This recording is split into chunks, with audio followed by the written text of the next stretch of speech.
ఇలా కమెంట్ చేశారు, ఆయన పేరు తీసుకుని కమెంట్ చేశారని అన్నారు. మీ జవాబు ఏంటంటే నేను చెప్పాను, నాకు అనిపించింది, ఆయనకు అనిపించింది ఆయన చెప్పినప్పుడు, నాకు అనిపించింది నేను చెప్పాను. అప్పుడు ఆయన ఈరోజు ఒక్కళ్ళే సీట్ వేసుకుని ఈరోజు ప్రెస్లో చాలా అంటే విక్టిమ్ ప్లే చేస్తున్నారు. One of the biggest like first top red లైన్లో నార్సిసిజం, ఒక నార్సిసిస్ట్కి ఉండే లక్షణం ఇది. ఓకే, చాలా మందికి నార్సిసిస్ట్ అంటే ఏంటో తెలియని వాళ్ళు కొంచెం చూడండి. ఒక మిసోజనిస్టిక్ చాతగానితనంతో ఎప్పుడు అంటే ప్రపంచంలో చాలా జరుగుతున్నాయి. ఇప్పుడు నన్ను చాలామంది అన్నారు కూడా, నేనైనా చిన్మయ్య గారైనా ఫెమినిస్టులు వీళ్ళందరూ వచ్చేస్తుంటారు, ఫేక్ ఫెమినిస్టులు. అసలు ఫేక్ ఫెమినిజం అనేది లేదండి. ఫెమినిజం అంటే ఏంటి?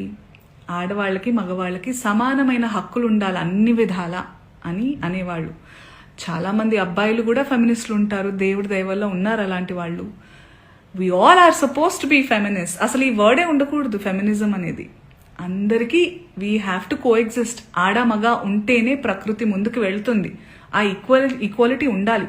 ఈ బట్టల గురించి ఏదైతే మాట్లాడుతూ వస్తున్నారో ఇదంతా చాతగానితనం, సెల్ఫ్ కంట్రోల్, ఇన్సెక్యూరిటీస్. మళ్ళీ చెప్తున్నా, ఇన్సెక్యూరిటీస్, సెల్ఫ్ కంట్రోల్ లేని వాళ్ళు ఎదుటి వాళ్ళ మీద రుద్దుతూ ఉంటారు కంట్రోల్ని. వాళ్ళకి కంట్రోల్ లేనప్పుడు వేరే వాళ్ళని కంట్రోల్ చేయాలని చూస్తూ ఉంటారు అనమాట.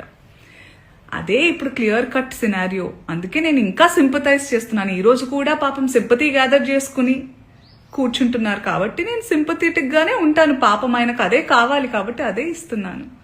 I really sympathise with you.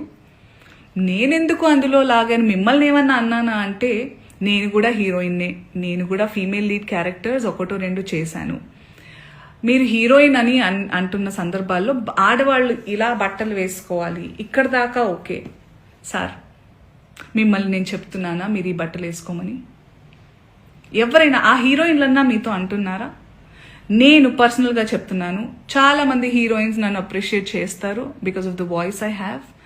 And ఆ బలంతో నెగటివ్గా అయితే ఇప్పుడు నేను ఉపయోగించుకోలేదు. ఆ బలాన్ని పాజిటివ్గానే ఇలాంటి సందర్భంలో చెప్తున్నా. మీరు మా అందరికీ బట్టలు వేసుకోవాలి అనే చిన్నపిల్లలం కాదు మేము. మా హక్కులు మాకు తెలుసు, మా ఇష్టాలు మమ్మల్ని జీవించాల్సిందిగా ప్రార్థిస్తున్నాం సార్.